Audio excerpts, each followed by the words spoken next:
Hey Matt, are you ready for some questions? If that's the first question, yes. What does a theater director actually do, especially in a live theater setting like this?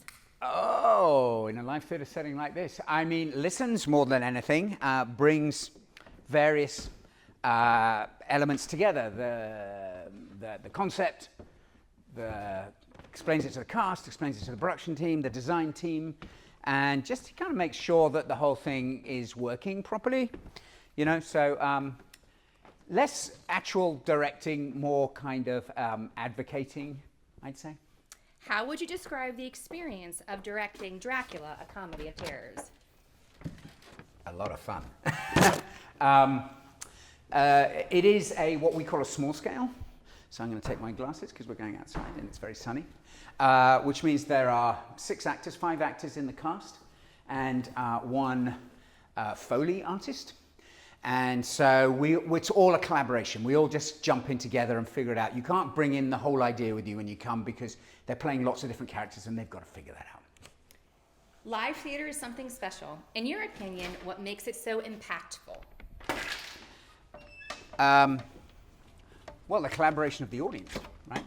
So, an audience in this theatre in particular, which has got universal lighting, they are a part of the whole production. Without them, it doesn't exist.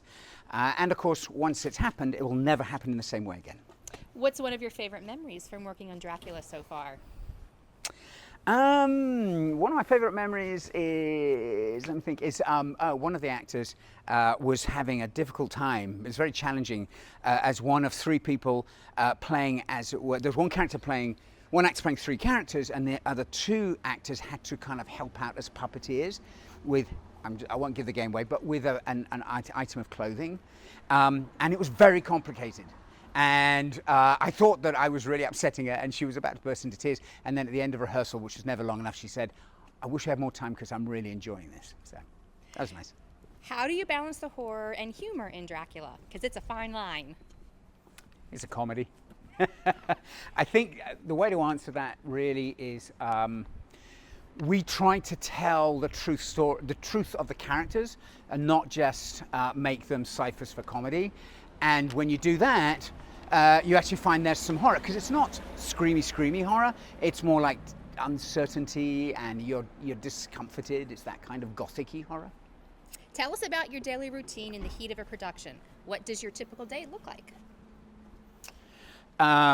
Well, I also teach Shakespeare, so it looks very busy. So when you're actually directing a show or acting in a show, you're basically doing double duty. So the first half of the day I'm prepping classes, and then I go in for rehearsals, then I go and prep classes. Why do you think Dracula remains such a timeless character? Because he outrages conventions.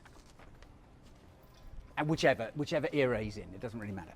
Is there a scene in this production you're particularly excited for audiences to see? There's a number of scenes in which we have to figure out, because we don't have a lot of tech, right? How bats fly in and out of our production.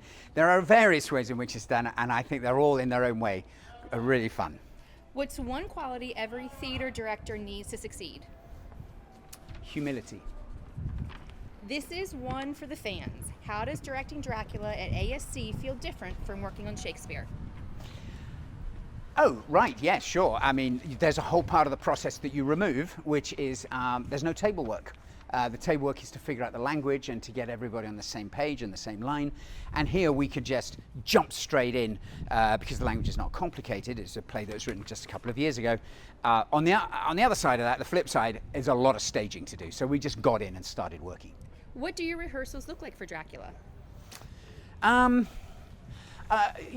come in with a very simple kind of, that's the entrance, that's the exit to Dracula's castle. That way is where the farmer's market is that we're always joking about. But then I let them do organic blocking and let them figure it out and move, and then I kind of work as the eyes and the ears and give them my response to what's working and what isn't. What's your advice for aspiring directors out there? Make theatre.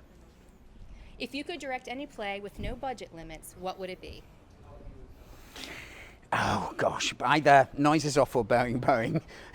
They're both plays I love. You'll notice I love comedies. I like directing comedy. Why do you think Dracula continues to captivate audiences?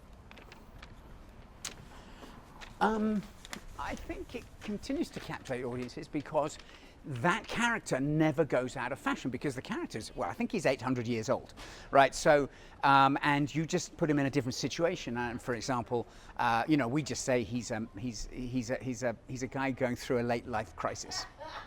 How does ASC's intimate setting change the feel of a classic like Dracula?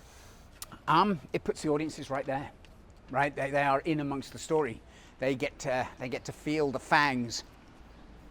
Have you ever had a production that completely surprised you? The first Shakespeare I ever directed, actually the first Shakespeare I directed was Venus and Adonis, which is an epic poem. That surprised everybody else.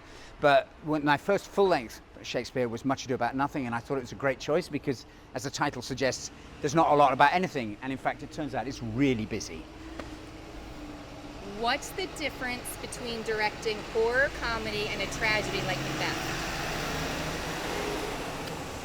I don't know how much difference there is. You know, people talk about comedy and tragedy. They talk about the time. Comedy is about timing, but I think tragedy is as well. It's more about, you know, feeling the audience. It's all about feeling the audience. So I don't think there's a huge difference, honestly. We didn't treat this play that differently just because it was a comedy version.